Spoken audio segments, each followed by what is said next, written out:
merci d'être venus aussi nombreux pour ce sujet qui intéresse Fleurs de Bach, élixirs floraux, remèdes de l'âme, catalyseur de conscience. Ça paraît peut-être mystérieux pour certains. Je vais vous proposer un voyage au cœur des fleurs, à la découverte de ce qu'elles nous inspirent. Et je remercie infiniment toute l'équipe de ce forum de médecine de l'âme, et Rose et Gilles Candy en particulier, de m'avoir proposé de faire cette conférence, parce qu'une invitation à faire une conférence, c'est une invitation à se poser, à faire le point sur ce qui est essentiel et ce qu'on a envie de partager. Alors voilà, je vais partager avec vous là où j'en suis de mon parcours avec les fleurs et de ma compréhension aujourd'hui de la thérapie florale. Je voudrais remercier, avant de commencer, cette nature qui est face à vous, et nous inviter ensemble et collectivement à nous relier à elle à quelques jours du solstice de printemps. Car, comme disait Victor Hugo, c'est une triste chose de songer que la nature parle et que le genre humain n'écoute pas. Alors je vais prendre quelques minutes pour me présenter un peu plus, en tout cas pour présenter mon parcours avec les fleurs. Donc Nelly vous l'a dit, j'ai un parcours de scientifique, une formation de scientifique, je suis docteur en pharmacie, j'ai eu une officine de pharmacie pendant 18 ans dans un village de campagne, et c'est dans cette pharmacie que j'ai rencontré les fleurs. Suite à un événement qui aurait pu être extrêmement traumatisant, puisqu'un après-midi de 1993, alors que j'étais enceinte de mon dernier enfant, j'ai été victime, je vais le dire comme ça quand même, d'une attaque à main armée dans l'officine de pharmacie. À l'époque, j'étais quand même déjà assez ouverte à toutes les thérapies complémentaires, puisque c'était mon 4e enfant que j'attendais et que chacun des précédents m'avait entrouvert une porte d'expérimentation et de connaissance.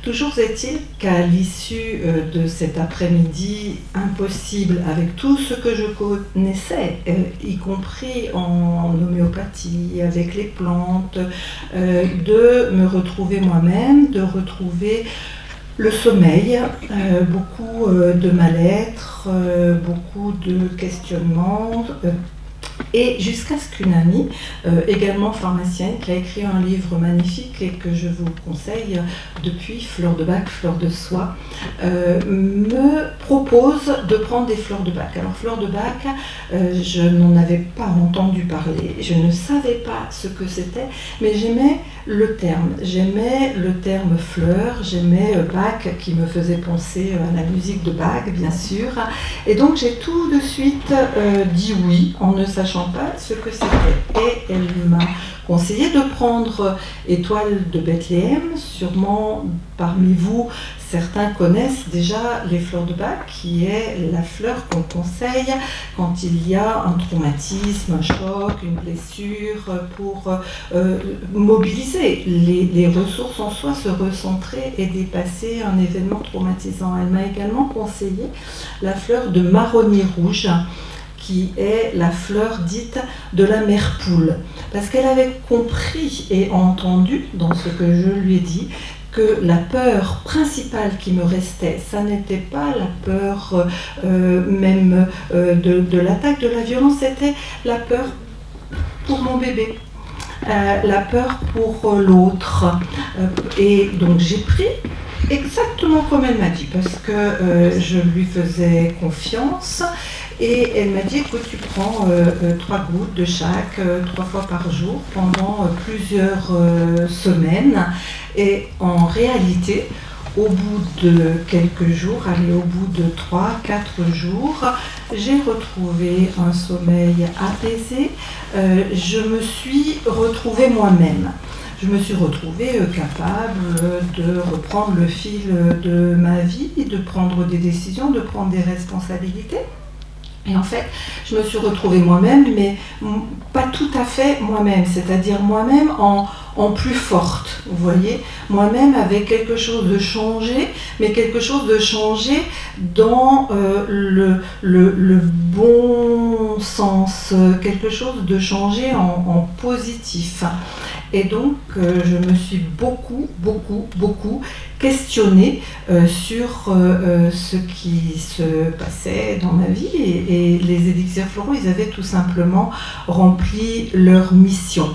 Ils avaient, non seulement ils m'avaient apaisée par rapport à la situation que je venais de vivre, mais ils avaient entrouvert encore plus grand une porte que j'avais déjà entrouverte et qui est la porte de la conscience. Et ils m'ont permis de faire encore plus le lien entre l'émotionnel et le mal-être, entre les symptômes physiques et les ressentis intérieurs.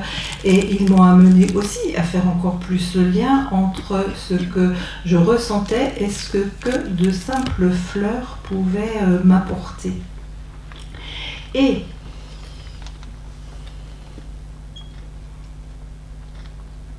à droite. Car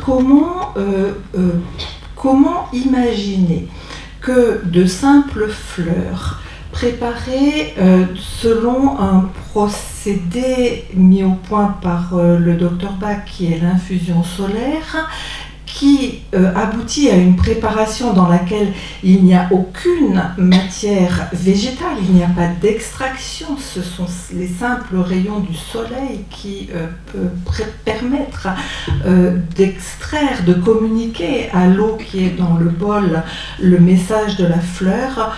Comment expliquer que ça fonctionne? Donc c'est un questionnement que j'ai eu longtemps. J'ai refusé bien sûr l'idée de la pensée magique. Je le refuse encore sur le principe de la pensée magique. Par contre, j'ai appris à entendre et à entendre que si la magie c'est l'âme qui agit, alors là je l'accepte et je l'accepte totalement et j'ai envie de le partager. Alors nous devons de rendre hommage à cet homme, Dr Edward Bach, qui a donné son nom aux premiers élixirs floraux que vous connaissez sous le nom de fleurs de Bach.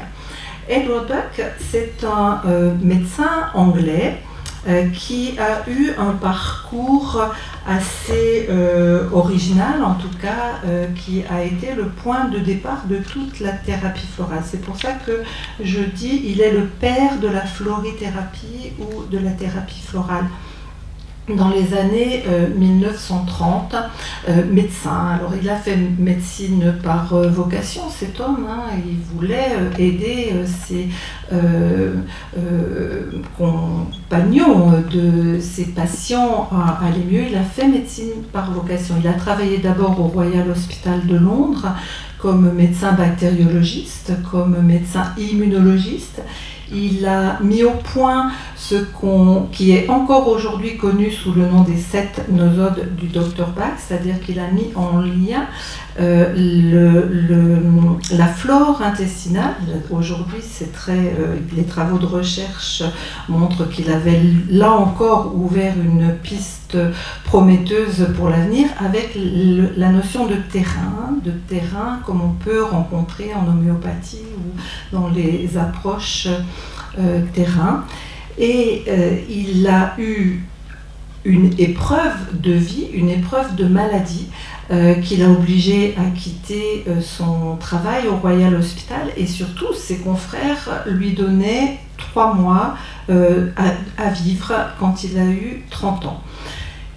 Il a accepté ce diagnostic, il a accepté et il a continué à travailler, il a continué ses recherches, il s'est passionné pour ses recherches, et 3 mois sont passés, 6 mois, 12 mois, 18 mois, il est revenu dans le milieu médical avec la conviction, parce qu'il avait, pendant cette période d'interruption, rencontré les travaux d'Hahnemann, le père de l'homéopathie, et la notion donc de terrain et de prédominance du symptôme psycho-émotionnel sur tout le reste, eh bien, il s'est installé comme médecin homéopathe dans le centre de Londres, et son cabinet n'a pas été repris. Et alors, comme c'est un homme qui était proche de la nature, assez solitaire, il parcourait la nature, un jour, il a eu un raisonnement que nous ne connaissons pas beaucoup, nous les Occidentaux, mais que les Orientaux connaissent bien, un raisonnement analogique. Il a observé cette fleur que vous pouvez observer, vous, dans la nature. C'est une fleur qui s'est bien adaptée à la Savoie, la Haute-Savoie, c'est l'impatience. C'est cette fleur, impatience glandulifera, une grande impatience qui peut atteindre jusqu'à 1,50 m de haut, qui pousse très haut, très vite, d'où son nom impatience, et qui pousse toutes les autres pour se faire de la place.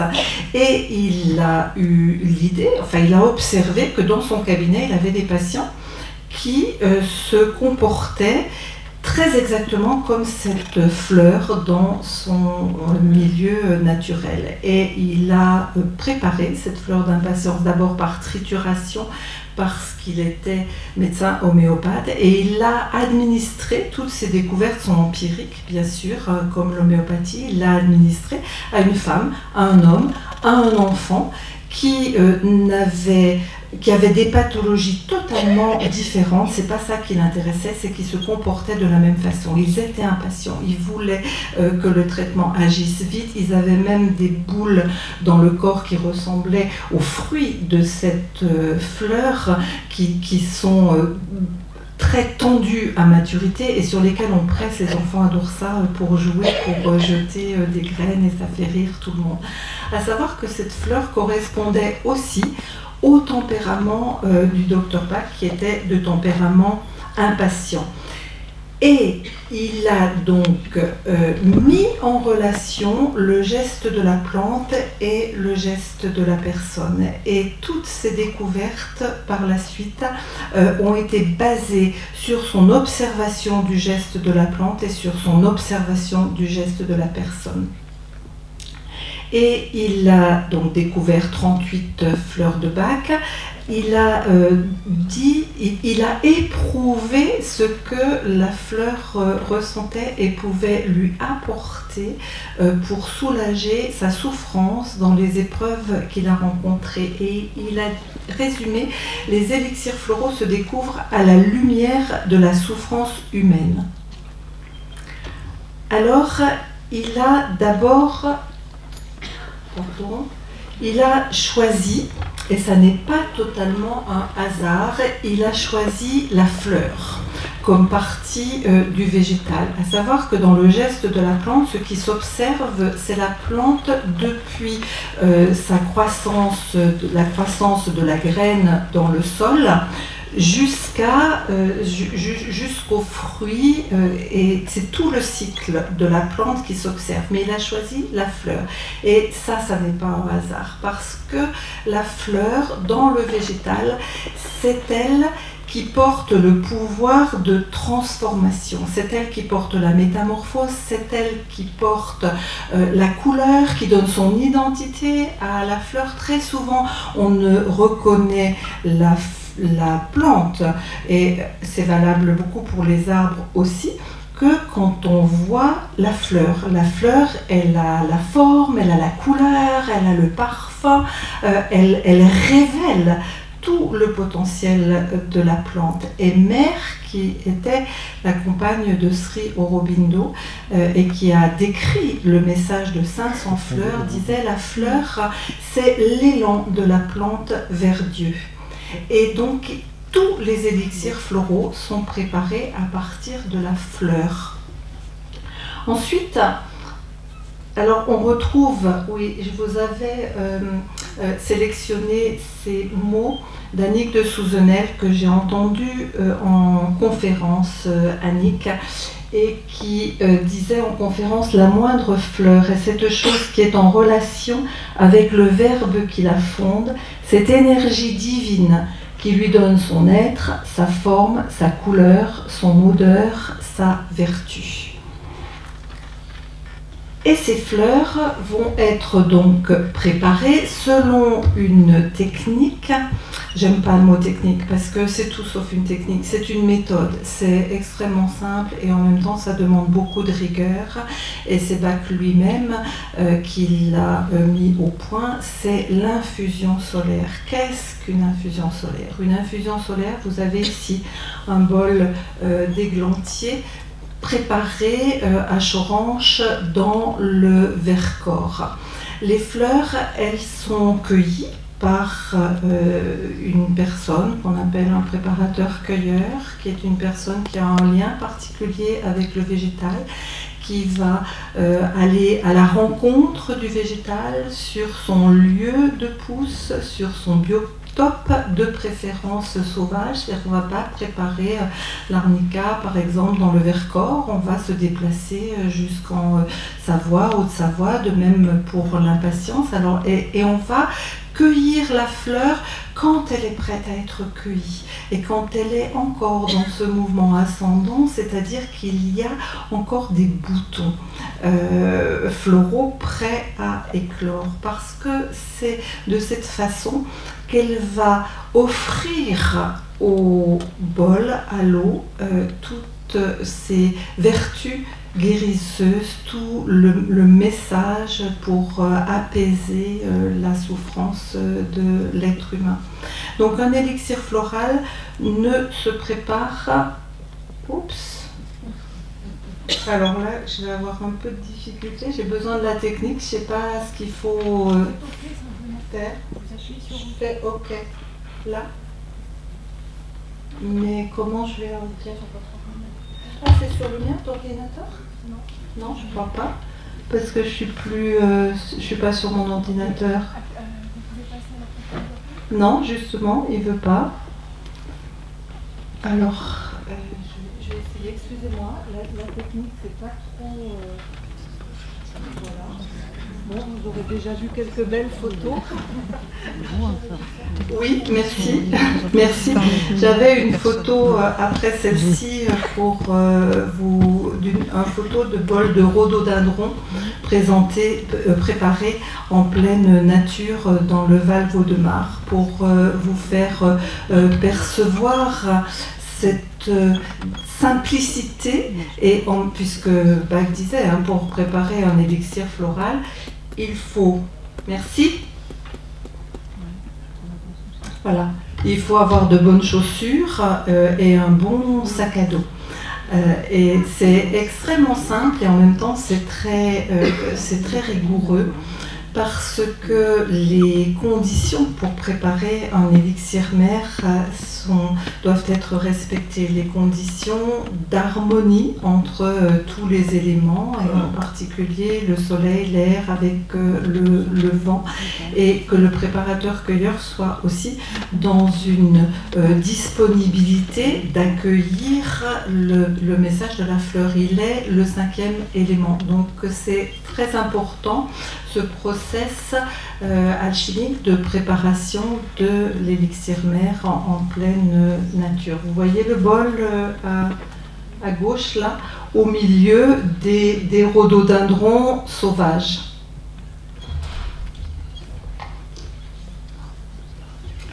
Alors dans ses écrits, Bach il a posé les visions d'une médecine très en avance sur son temps, puisque je vous rappelle qu'on est dans les années 1930, et qu'il a laissé des écrits originaux qui nous permettent de comprendre.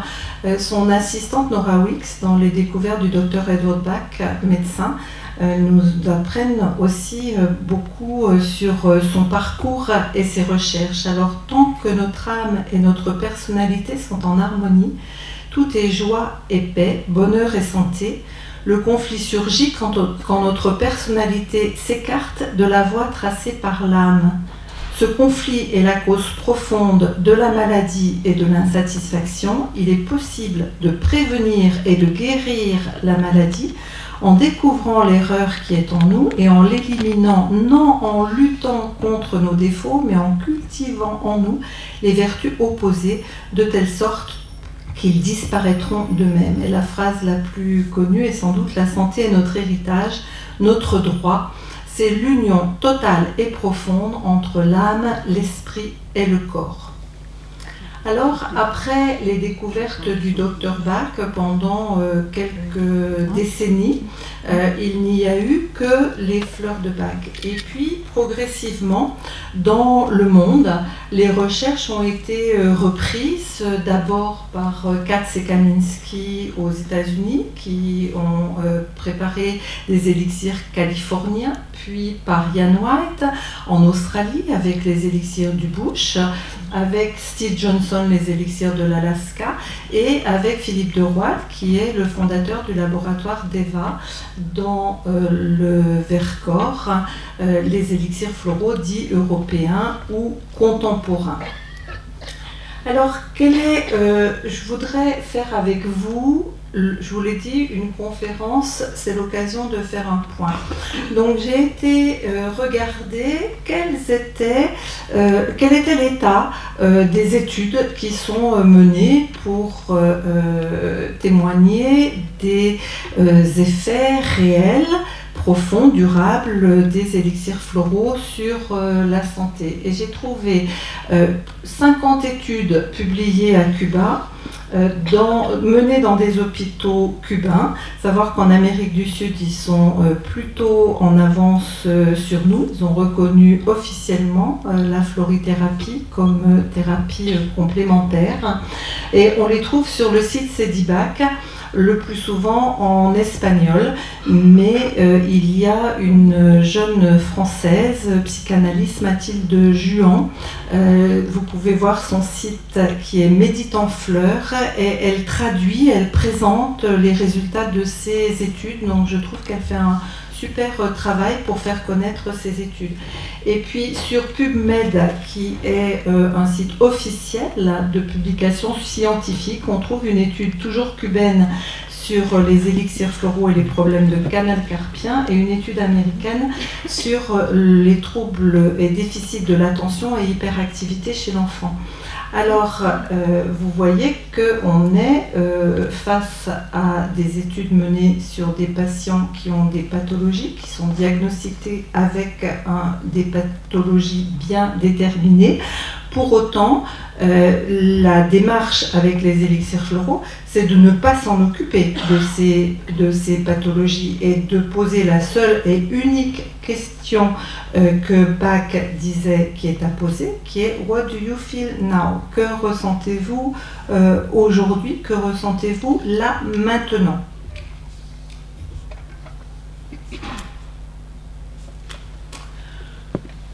Le lien entre le corps et nos ressentis, eh bien, les expressions populaires, on n'a pas besoin d'études scientifiques, finalement, on a juste à s'écouter parler.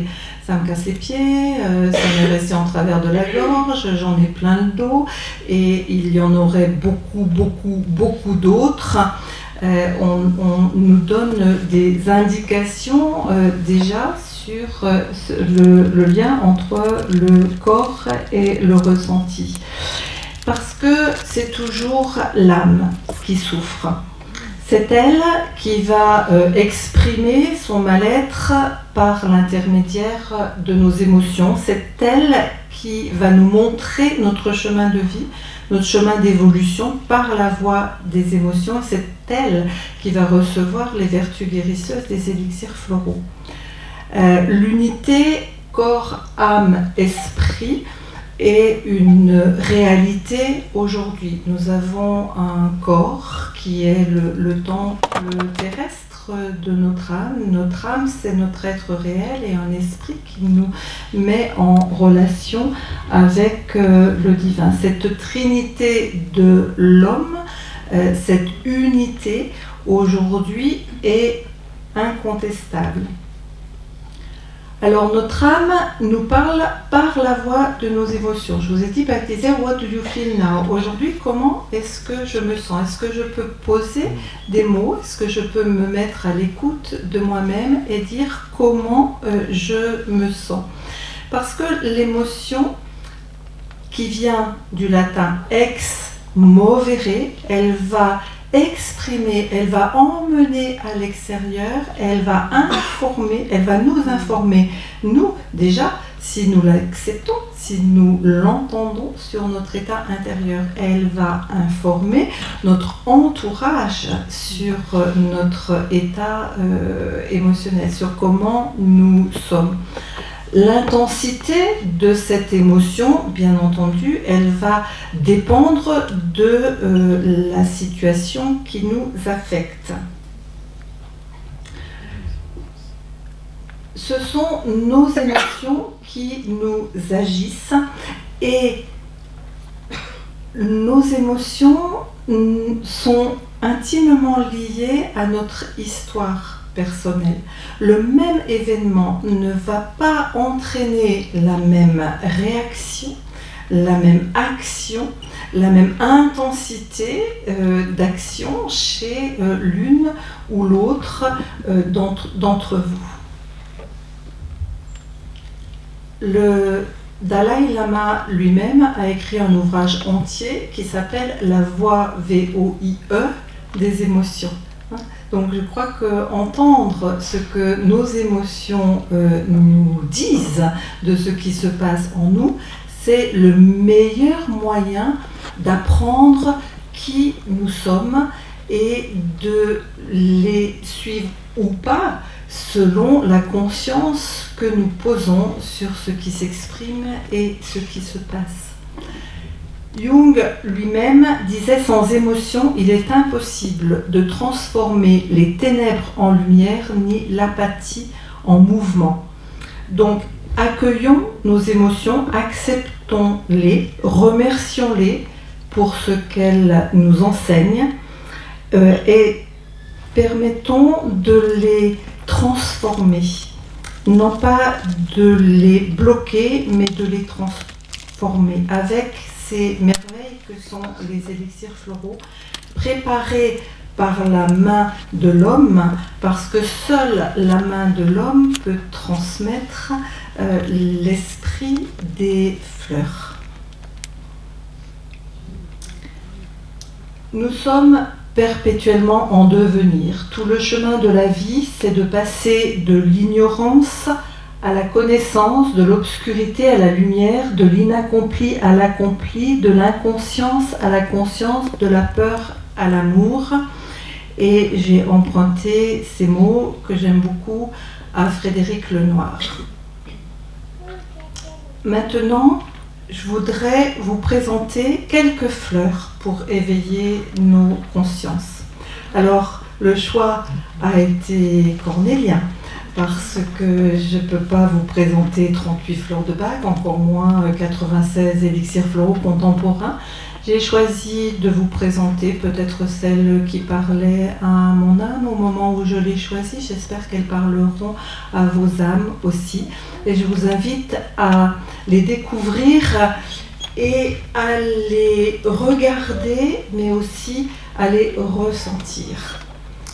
Cette fleur, c'est Star of Bethlehem, l'étoile de Bethléem. C'est une fleur majeure dans la thérapie florale. Je vous en ai parlé en vous racontant mon histoire de la découverte des fleurs. C'est une fleur qui pousse à l'état sauvage, en France aussi, on la prépare souvent dans le Queyras ou sur le plateau de Calais. C'est une fleur blanche à 6 pétales, et 6 pétales qui ont une installation quasiment parfaite pour montrer le lien entre... Oups, pardon, je voulais le pointer... C'est ça, peut-être. Voilà, vous voyez, on peut dire qu'il y a ici un triangle avec une pointe vers le ciel, et ici un autre triangle avec une pointe vers la terre, et étoile de Bethléem permet de se recentrer et d'avoir conscience de notre place entre terre et ciel. On dit que c'est la fleur de la consolation, car on finit toujours par être consolé. C'est la fleur la plus en lien avec nos blessures et avec nos blessures profondes. Donc elle est même en lien avec, certains disent, la blessure ontologique de notre venue au monde et de la séparation d'avec notre mère ou avec le monde où nous étions auparavant. Donc voilà, étoile de Bethléem, j'espère que vous ressentez tout ce que cette fleur peut apporter quand on la prend.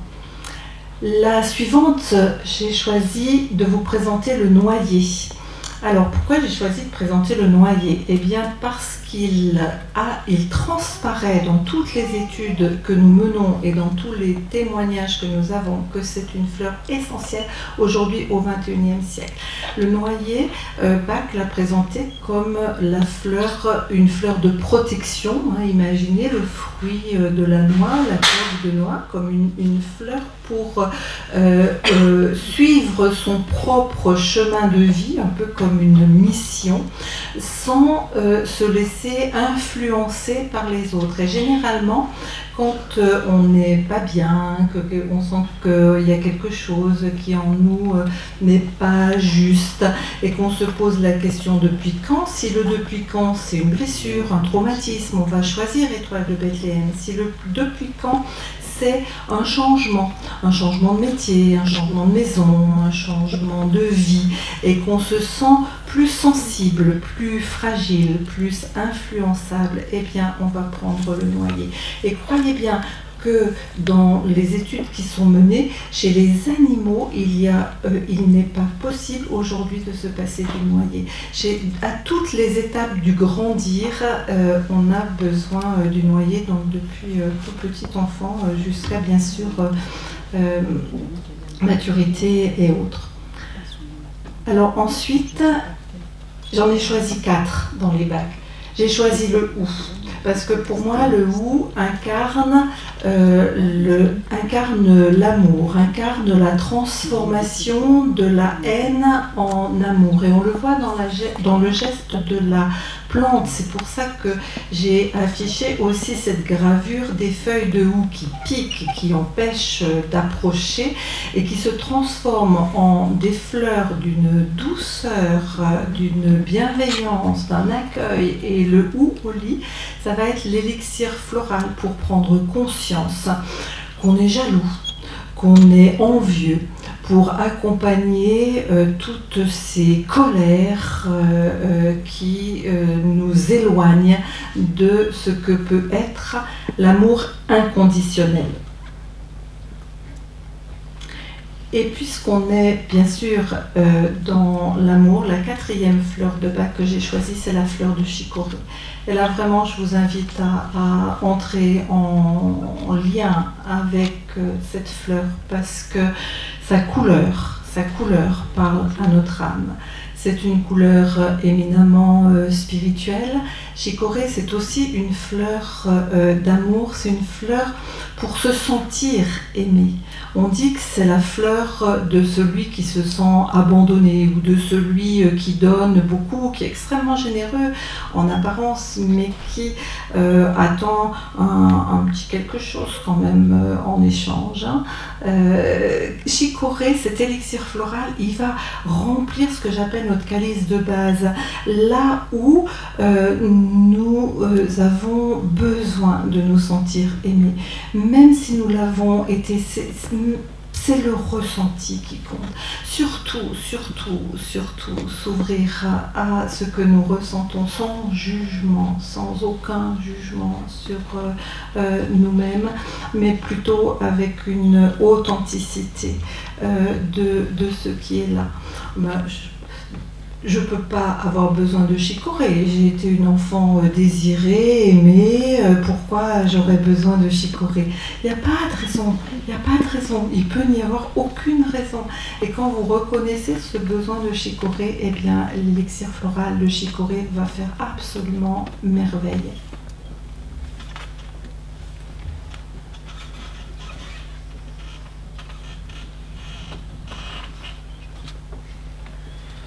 Alors, dans les fleurs contemporaines, j'ai aussi dû faire un choix. Et j'ai choisi comme première fleur la fleur d'alchimie commune. Ce n'est pas la fleur que vous voyez là, parce que la signature de la plante, même si pour préparer l'élixir floral, bien sûr, on va prélever la fleur, la signature de la plante, elle est dans la feuille. Dans cette feuille en forme de coupe, que les alchimistes ont appelée alchimie parce qu'ils recueillaient dans cette feuille ce qu'ils appelaient l'eau du ciel. Cet exudat à la fois de la feuille et la rosée qui vient du ciel. Et comme aujourd'hui, c'est une journée où les lycéens veulent attirer nos attentions sur la terre, c'est la fleur qui donne conscience de la terre, qui donne conscience de la terre-mère, dans ce qu'elle a de plus nourricier, qui nous invite à non seulement à respecter cette terre, mais qui nous invite dans toute sa dimension de terre créatrice. Il y a dans les élixirs floraux une alchimie commune et une alchimie argentée. Le message n'est pas tout à fait le même. L'alchimie commune, vous voyez, elle va inonder, on ne la voit pas. On marche dessus, elle est extrêmement modeste. La fleur est blanc-vert, on peut très bien ne pas la voir. Et pourtant, on l'appelle le manteau de Notre-Dame. Elle recouvre la terre au printemps, elle régénère la terre. Elle est en lien avec toutes les valeurs liées à la terre-mère. Donc cette conscience-là, c'est cet élixir floral-là. Et l'élixir floral d'alchimie argentée, dont la feuille est plus découpée, a des reflets argentés, mais dont la fleur ressemble, eh bien elle va être l'élixir du lien avec la mer, plus précisément, quand il y a eu une rupture de lien et donc une blessure de l'âme avec la mer. Je vous laisse encore une minute avec elle. Parce que celle d'après, vous allez voir, elle est très forte aussi sur le plan symbolique.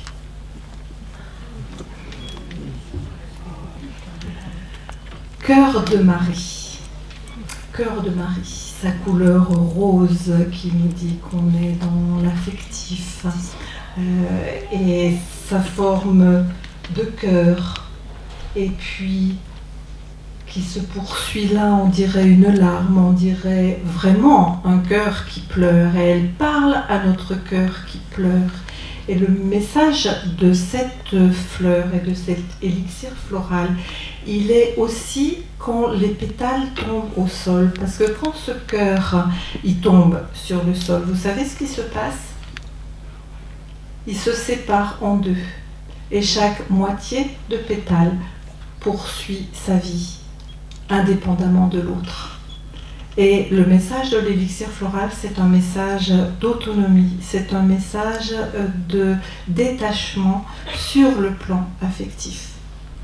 Et c'est un apprentissage permanent que d'être en lien tout en n'étant pas attaché. Voilà pour Cœur de Marie. Et puisqu'on parle de lien, c'est une fleur que j'affectionne tout particulièrement parce qu'elle est aussi tellement petite et on ne regarde pas toujours à quel point sa beauté va parler à notre âme. On dit que c'est la fleur des liens du cœur et de l'esprit. C'est la fleur qui va nous permettre de garder le lien avec les personnes qui partent, par exemple les personnes décédées avec lesquelles on veut rester en contact, avoir cette conscience-là. Vous voyez qu'elle est bleue aussi, comme chicorée, hein, c'est vraiment cette couleur qui parle aux profondeurs de nos êtres. Elle a tantôt un cœur blanc, tantôt un cœur jaune. Il y a beaucoup de contes autour de cette fleur qui s'appelle Forget Me Not en anglais. Ne m'oubliez pas, ne m'oublie pas.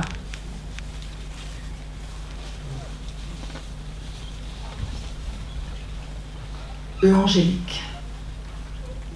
L'angélique, Angelica, Archangelica, spectaculaire, elle peut être très grande aussi, l'angélique, et elle porte dans son nom toute cette dimension qu'elle va apporter à notre âme de sécurité, de guidance, de guidage. On dit que l'angélique, c'est la fleur au seuil de l'inconnu. On dit que c'est la fleur du seuil, en fait, et qu'au seuil d'une nouvelle vie, au seuil d'un départ, elle est beaucoup utilisée en accompagnement des personnes en soins palliatifs, par exemple, l'angélique.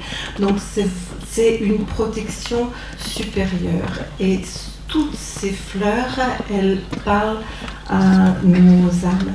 Elles accompagnent nos âmes, elles nous sécurisent et elles nous aident à prendre conscience que nous ne sommes pas seuls.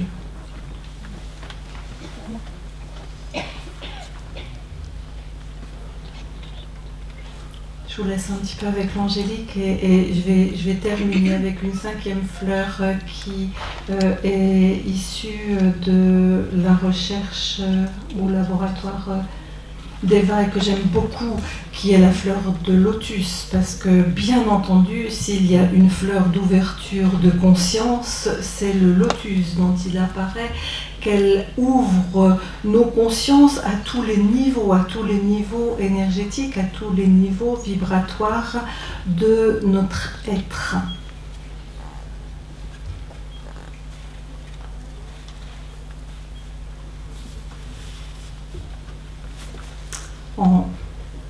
J'avance parce que je voudrais vous permettre de vous exprimer. Le lotus, ouverture de conscience, c'est Pierre Rabhi qui dit « Il faut que les consciences s'élèvent pour libérer le sacré qui est en nous ». Eh bien, les fleurs de Bach, les élixirs floraux, ils nous aident à libérer notre parole et à permettre à notre âme de trouver et prendre pleinement sa place. Car nous apprenons à transformer la peur en courage, en audace, en confiance, la colère en apaisement, en bienveillance, la déception en pardon, en gratitude, en tendresse, la tristesse en joie simple, en émerveillement, en sourire, et le désespoir en espoir et en persévérance. Donc ce que je voulais vous dire en conclusion, c'est abordons cette médecine de l'âme avec un esprit ouvert. Autorisons-nous l'accès à des plans de connaissances que l'intellect ne peut pas comprendre, à avancer dans une conscience nouvelle, tout en étant vigilant à rester toujours dans une démarche éprouvée à la lumière des expérimentations et des témoignages issus du vivant. Et comme disait Bach, ne me croyez pas expérimenté.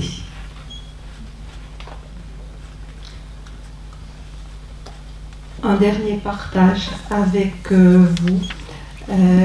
Grégoire de la Cour dit que vieillir est une victoire, car dans le déclin du corps, il y a plus de place pour l'âme. Et je vous offre ce texte de Bertrand Verjoly que j'aime beaucoup sur l'âme. Vieillir, mûrir, c'est s'ouvrir au temps de l'âme. Quand le corps est moins vigoureux, quand il répond moins à nos désirs, il ne reste pas rien, il reste l'âme. L'âme, c'est ce qui vit en nous. C'est ce qui vit à l'intérieur de chaque être vivant. C'est la vie cachée de nous-mêmes et de ceux qui nous entourent. On découvre l'âme quand on s'arrête et que l'on écoute.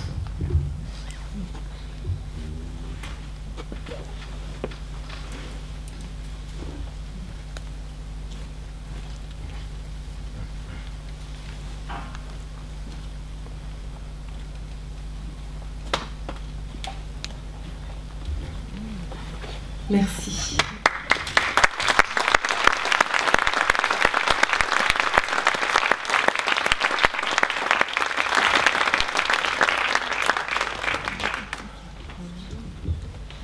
Je réponds volontiers à quelques questions.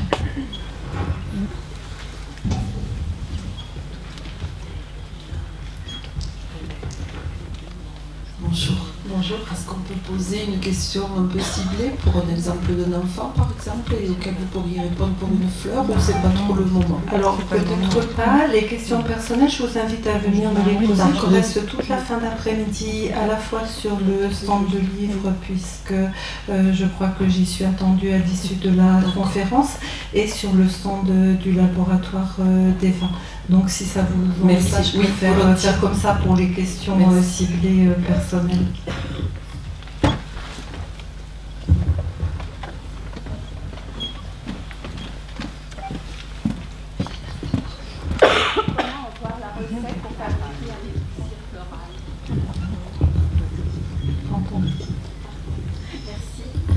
Comment avoir la recette pour fabriquer un élixir floral?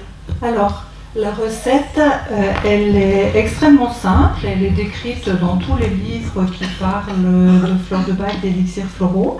Et vous pouvez chacune, préparer dans votre jardin, peut-être observer ce qui pousse de manière sauvage, est là pour vous enseigner quelque chose.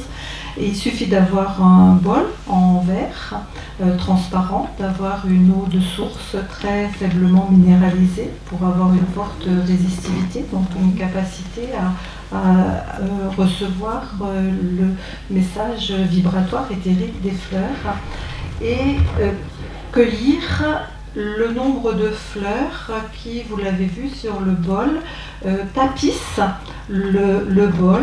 Ça peut être un tout petit bol, si c'est des toutes petites fleurs, ou un gros bol si c'est des fleurs plus importantes, selon la quantité que vous voulez faire.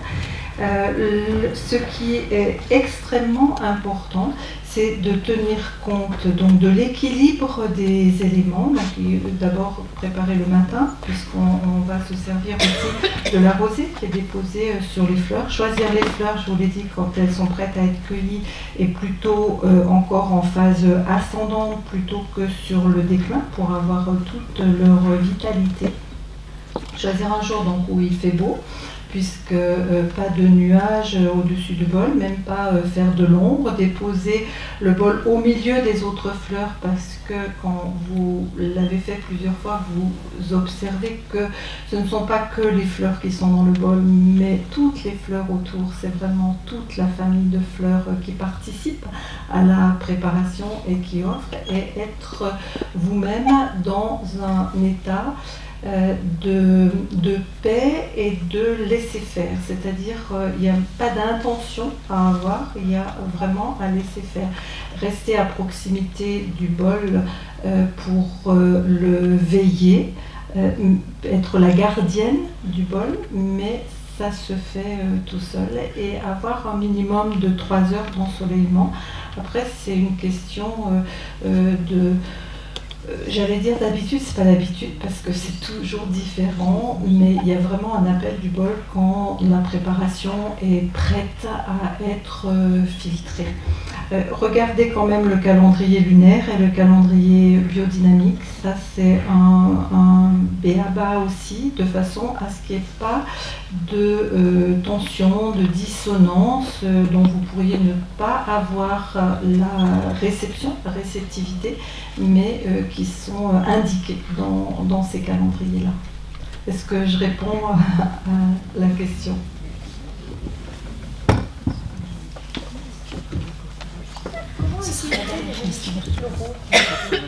Comment utiliser, pardon, j'ai entendu cette question-là qui est comment utiliser les élixirs floraux. Alors, on peut les utiliser de différentes façons.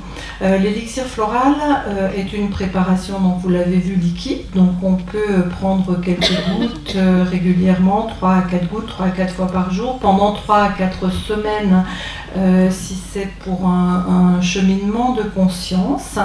Si c'est pour une utilisation ponctuelle et que ça va mieux très rapidement derrière, on peut tout à fait s'écouter et espacer, voire arrêter quand on n'a plus besoin des élixirs floraux qu'on a choisis. On peut très bien les mettre dans l'eau du bain pour un enfant, pour un bébé. Pour les animaux, on met dans l'eau de boisson. Pour les troupeaux, c'est même mis pour le stress, pour éviter ou diminuer en tout cas le stress de la tonte chez les brebis, c'est mis dans les approvisionnements en eau réguliers. On peut mettre dans une crème, dans un gel, on peut appliquer sur des points particuliers, énergétiques. Il y a vraiment de très nombreuses façons d'utiliser les élixirs floraux. Et là encore, je vous renvoie aux ouvrages qui ont pu être écrits sur ce sujet. En Espagne, et il n'est pas pour rien dans toutes les études que je vous ai citées là sur le site Celibac, c'est un médecin qui s'appelle Ricardo Orozco, qui prône l'utilisation en application locale. Donc c'est très intéressant aussi. Oui. Monsieur. Oui, vous en avez un petit peu parlé. Est-ce qu'on peut utiliser les fleurs de bac pour les animaux? Oui, bien sûr, bien sûr. Il y a d'ailleurs un ouvrage qui vient de sortir, Fleurs de bac et élixirs floraux pour les animaux, qui a été écrit par une vétérinaire, Béatrice Navarre, et une comportementaliste animalière, Gaëlle Bertruc.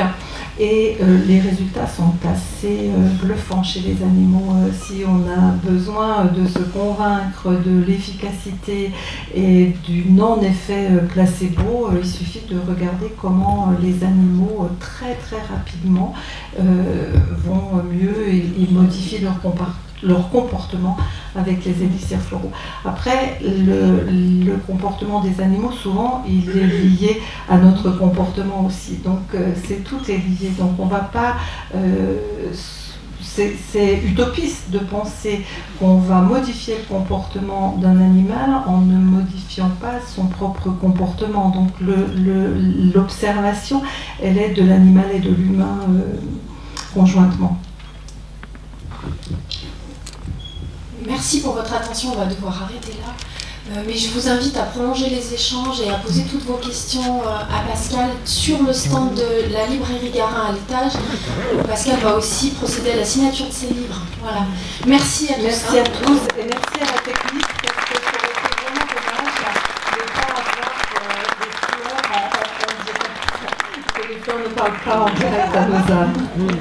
Donc merci.